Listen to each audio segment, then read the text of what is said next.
مساء الخير يا أجمل قراء في المجرة. حلقة جديدة من بودكاست كلام في الكتب.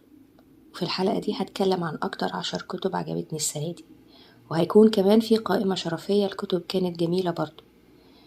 قبل ما أبدأ حابة أقول لكم إني قرأت السنة دي 83 كتاب، وهدفي القراءة أصلا كان 33 كتاب، فلازم أحتفل بنفسي قوي على الإنجاز الجامد ده.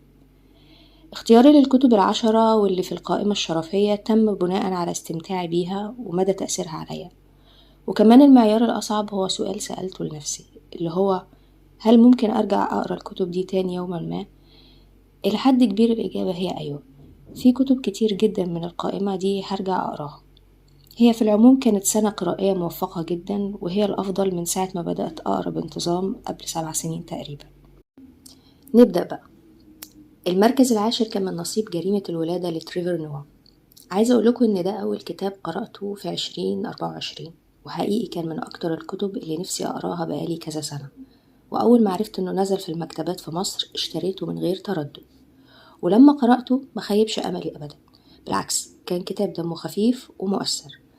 تريفر بيحكي عن حياته في جنوب أفريقيا في الفترة اللي كان فيها فصل عنصري، وإن وجوده في الحياة كان بمثابة جريمة بالنسبة للقانون وقتها، لأن باباه بشرته بيضة وهو أصلا من سويسرا، أما مامته فكانت من جنوب أفريقيا وبشرتها سمراء. في الكتاب ده هتشوف العنصرية والحياة غير العادلة وكفاح أم بتصارع الحياة عشان تعيش أطفالها كويس. كتاب جميل قوي للتشجيع لا إنجابية الصراحة. المركز التاسع كان من نصيب هذا الغضب ليس موجها إليك لأحمد فؤاد الدين، ودي رواية بتحكي عن ثنائي انفصلوا، وبنشوف العلاقة دي من النهاية لحد ازاي بدأت وتعرفوا على بعض، وبنسمع صوت البطلة وبنشوف برضو وجهة نظر البطل، وكل واحد كان شايف التاني ازاي. هي حقيقي ممتعة وتخلص في وقت قليل، وأسلوب الحكي كان لذيذ. الرواية وضحت لي طبيعة علاقات معينة بقت متواجدة في طبقات معينة من المجتمع المصري، وبغض النظر عن رأيي في العلاقات دي، لكن واضح إنها علاقات للتسلية العابرة مهما ظهرت فيها مشاعر وحنية ومشاركة، لأن الحب الحقيقي عمره ما بيخلص، ومفيش حد بيحب هيفضل يعذب اللي معاه. المركز الثامن ميسيو إبراهيم وزهور القرآن لإيريك إمانويل شميت. اتكلمت قبل كده عن النوفيلا دي في أول حلقة من البودكاست عشان ما كنتش بكرر كلامي يعني. المركز السابع الحب الذي يضاعف الوحدة لآلاء حسنين، وبرضو اتكلمت عنه في أول حلقة، والكتاب فعلا مميز، وكتابات آلاء بتعجبني جدا لأنها بتعرف كويس توصف مشاعر جيلها. أنا من فترة قريبة كتبت لها على إكس تعليقا على تغريدة ليها، يعني إنها بتكتب من الشمخ الجواني، حتى هي ردت عليا وضحكت. هي بجد إنسانة شاطرة جدا. المركز السادس شيطانات الطفلة الخبيثة للعظيم وعميد الأدب اللاتيني يوسا. دي حدوتة عن راجل بيحب واحدة واطية وتوكسيك. علاقة الحب دي بتفضل لعقود، وبغض النظر عن ظروف البطل اللي ممكن يكون في ناس اتعاطفت معاها في النهاية، لكن لأ، هي شخصية واطية. طبعا قيل لي إن الحدوتة دي رمزية، وإن البطل هو يوسا والبطلة هي بلده اللي دايما مطلع عينه، بس الحدوتة ممتعة أيا كان يعني. المركز الخامس من نصيب المرأة الوسيمة ليف أولمان، وكتابها أتغير، وهي مذكرات وذكريات للممثلة السويدية المعروفة، بتحكي فيها عن طفولتها وعلاقتها بأبوها، والعلاقة دي فضلت مؤثرة فيها لفترة طويلة. واتكلمت كمان عن علاقتها بالمخرج إنجمار بيرجمان، وهو على فكرة من المخرجين المفضلين بالنسبة لي، بحب أفلامه قوي.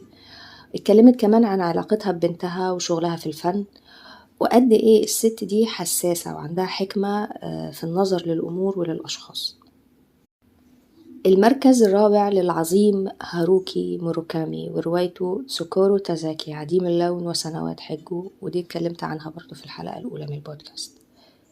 المركز الثالث بيروح بكل استحقاق للأستاذة صفيناز كاظم مع كتاب تلابيب الكتابة، والكتاب زي ما قلت عنه قبل كده في الحلقة الرابعة، بنشوف النسخة الخمسينية من صافي، وبتحب ايه، بتكره ايه، بتحن لمين.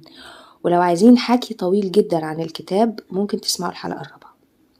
المركز الثاني برضو هيروح لصافي وكتابها رومانتيكيات، وهنا بنشوف صافي الثلاثينية المنطلقة التي تحب الحياة وفي نفس الوقت ليها مبادئ وصاحبة رأي قوي ومش أي حاجة بتعجبها. وبرضه في كلام كتير عن الكتاب في الحلقة الرابعة. قبل ما أدخل على المركز الأول حابة أقول إيه الكتب اللي حطيتها في القائمة الشرفية.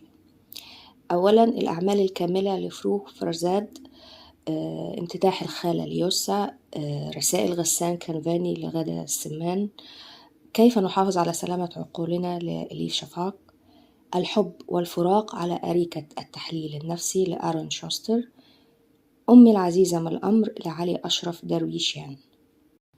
نيجي للمركز الأول بقى، توقعوا كده مين؟ اللي متابعني كويس ممكن يكون خمن وعرف يعني، أو يعني تخمينه ممكن يكون صح. هي أقفاص فارغة لفاطمة أنديل، ودي سيرة ذاتية كتبت بمثالية. مش معناها إن بطلة القصة أو الشخصيات كانوا مثاليين ومش بيغلطوا، لا خالص، ده كل واحد عامل بلاوي وأولهم بطلة الحكاية. وهو ده اللي عجبني في الكتاب، إنه مختلف عن باقي السير الذاتية العربية. دايما السير الذاتية العربية بتطلع صاحبها منزل وملاك واللي حواليه يا عيني أشرار وهو الضحية. حقيقي الكتاب كان صادق وحقيقي وحزين شبه قلبي. وبس كده، أتمنى ما أكونش طولت عليكم وتكون الحلقة عجبتكم. ألقاكم العام القادم اللي هو بعد كام يوم يعني مع حلقة جديدة.